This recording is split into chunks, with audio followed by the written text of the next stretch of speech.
So Mark, here we are less than a week before your Olympics get underway. How are you feeling? How's the form? It's good, I think. I'm a bit bored. I've been here a week now and just looking forward to getting going. It's counting down and yeah, it's all right. I was out on the road a bit today and just nice to get out of the village and that, and just waiting to race now. So. You've been obviously juggling the road and the track in the build up to this. How does that transition work for you, coming off the back of the Tour de France and into a block session of track work? I'm actually quite lucky that there's very few people in the world to be able to do it. Obviously Brad and myself can, but it takes real preparation. You know, it takes real you have to make every day count. It's not easy really, and but you just have to do even stuff leading up to the tour would had an effect on the transition between the tour and the Olympics. You know, so it's actually been all right. There's a little bit. I did some work with the Team Pursuit guys. I'd be a fresh for after the tour, and that kind of knocked it down a bit. So I'm just a little bit trying to pick up the hours right now, but it seems to be all right. You know, times are good on the track and sensations are good. So. You mentioned the Team Pursuit. You're a fifth man out here. Do you think we'll get to see you riding in the race? Probably not, actually. Unfortunately, actually, if I'm honest, that's the reason I left the tour early, because the Team Pursuit, the Omnium finishing the tour would have been a benefit.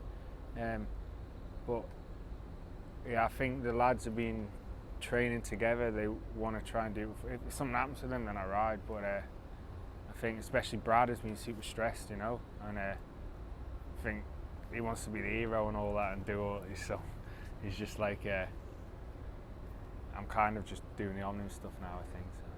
So if you left the tour early for the Team Pursuit, it must be a bit of a disappointment, I guess, not to be riding. It's a little bit, but it's how it works. You know, at the end of the day, I qualified for the Olympics for the Omnium anyway, and so I concentrate on the Omnium really, you know. So just have to, that's what I was aiming for the whole time. The Team Pursuit's kind of a bonus to that anyway. So. If you look back over your career, you've had such incredible success, the most successful sprinter the Tour de France has ever seen, and yet it seems that the gold medal at the Olympics is the one thing that you still really want. Why does it matter so much to you? Just because it's more the fact that both times, I don't feel like it can easily say, oh, you make an excuse. I don't feel it was kind of my fault. You know, I know everyone says that they don't win, but I was at the best form I could be, and I truly believe that in Beijing I was the strongest rider on the track. London we were the strongest team in the race, you know, and it kind of extraordinary factors meant that I didn't get the medals when I'd done everything right leading up to them, and it was just kind of either third time lucky or it's not meant to be really, you know. So. How much does it mean to you to be able to try to get the gold here? Well, the thing is, as a cyclist, as a professional cyclist, the Olympics isn't that important, especially on the track. If you're a road professional, it doesn't get you a contract anywhere. It doesn't rank really in the top races of the professional cycling calendar. But now as a British athlete, it's a big thing. You know, I'm proud to be British. I'm proud to represent the flag I was born under, and every time I put on that jersey, it represents the country. It's a big thing for me, and the Olympics is the biggest thing you can do that at, you know, and so that's why it's quite important. I want to go represent my country at the highest level and win ultimately. So it's kind of just that I want to do. I've won Europeans, Worlds, Commonwealths, British Championship, everything really that I can do with a British jersey, you know. It's just the Olympics there that I kind of haven't done yet. So.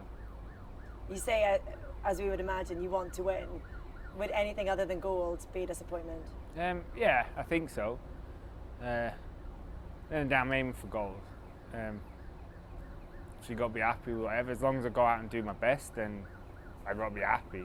But I've been aiming for gold, and everything's been built around to win the Olympics. So, I think I've set myself up there for if I didn't win or failed again.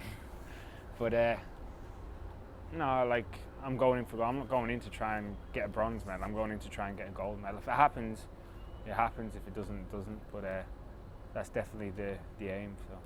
How do you, as an athlete, as a person, deal with that pressure and try to focalise that into, I guess, being a driving force? No, I've done it long enough to know what kind of works now. I used to kind of ride on anger, and that kind of went as I grew up, really. And now I've been professional long enough that I kind of know what I'm doing, you know.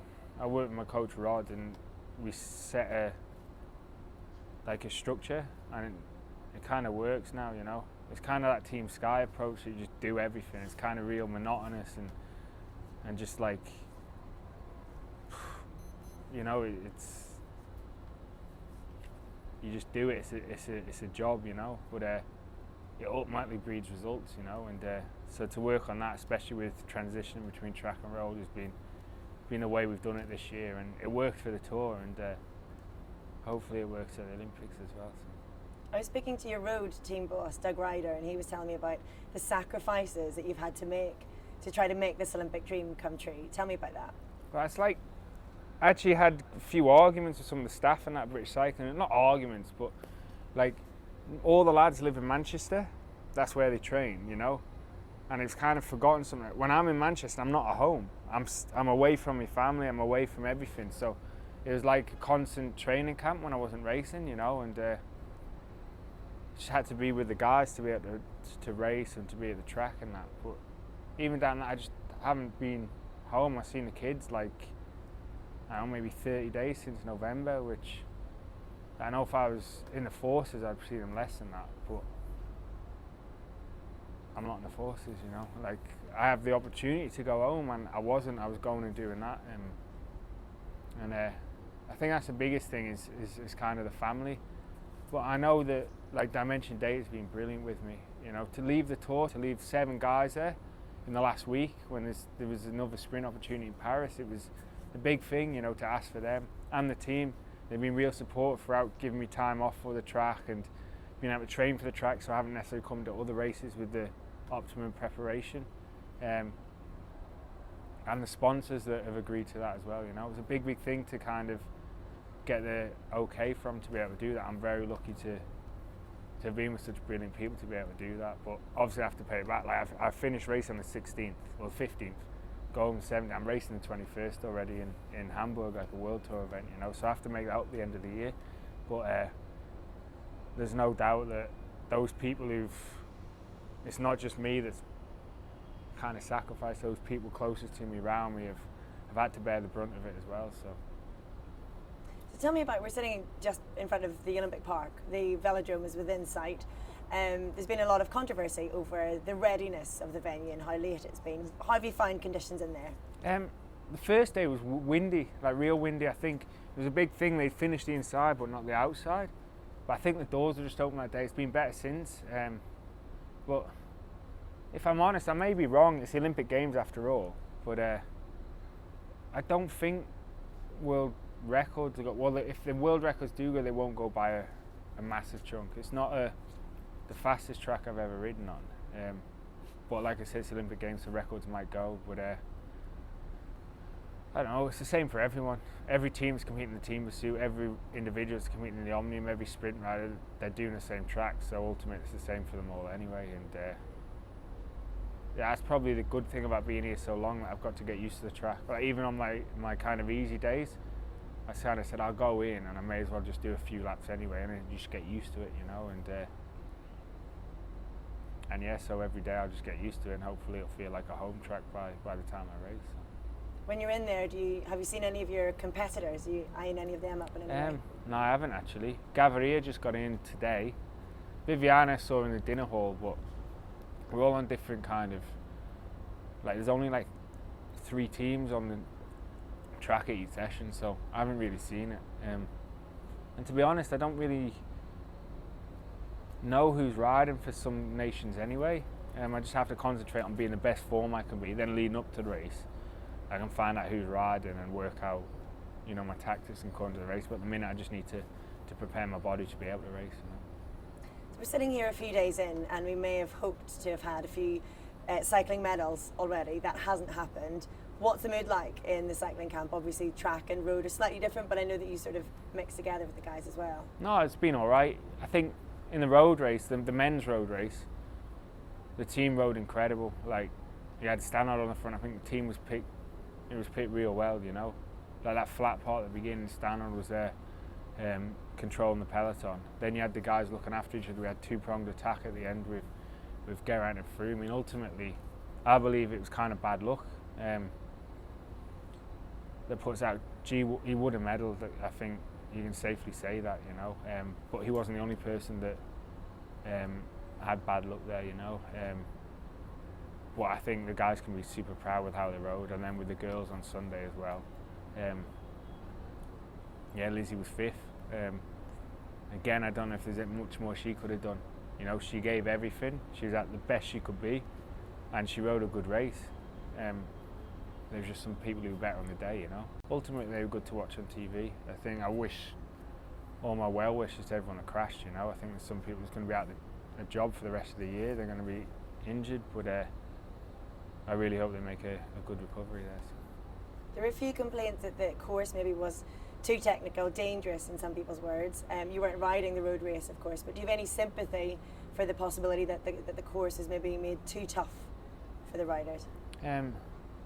Yeah, I think it can be argued that a rider only goes down a hill as quickly as they want to go down a hill, but the thing is, you don't take into account then how hard they've had to go up the hill. You know, if you have to go in oxygen jet on a climb for a long period of time before, your brain, your reaction times can't function like they would if it was normal, you know. And then you can't say go slower or up the hill as well, you know. It's bike racing. So I think like you see it in some of the earlier laps in the men's, there wasn't as many crashes, but the last lap when everybody's at such a it does affect your kind of motor skills there when you've got when your heart rate's so high and you've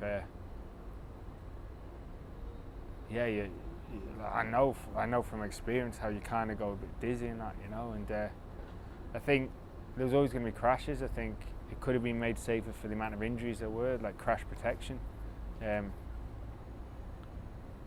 But cycling seems to do that now. Wherever we are in the world, there's more road furniture, there's obstacles like that, and it's always going to happen, unfortunately, I think. You mentioned Lizzie Armitstead. Everyone's been sort of following, I guess, her experience over the last few days from afar. What have you made of what she's had to deal with? I think whatever I say now, there's going to be like people before or against that, you know. We have to kind of stand on the fence and look at it like, did she dope? No, and I don't believe she did, you know.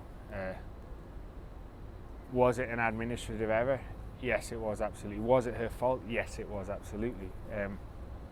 I know from personal experience like how difficult the whereabouts system can be, you know. But I have an alarm on my phone every night at 6. My wife Peter has an alarm on her phone, and she makes a habit of it every night when we talk before bed. Have you done your whereabouts? I'm in a village, it's done for the next week, but every night she asks, have you done your whereabouts? It's something that I'm super on, but I think from that point, I don't think it's fair that like you can get a bigger sanction for an admin failure than an actual doping offence. Like it's ridiculous. Like ultimately, somebody who's cheating is going to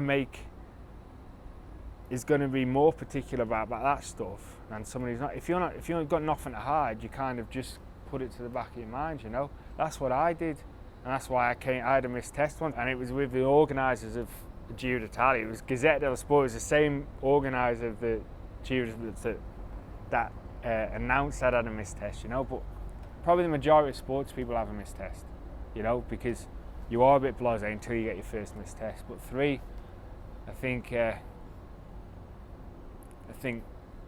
Lizzie herself could have prevented the chaos she's in, but I think she's done well to deal with it and get on and race a bike and show why she's world champions.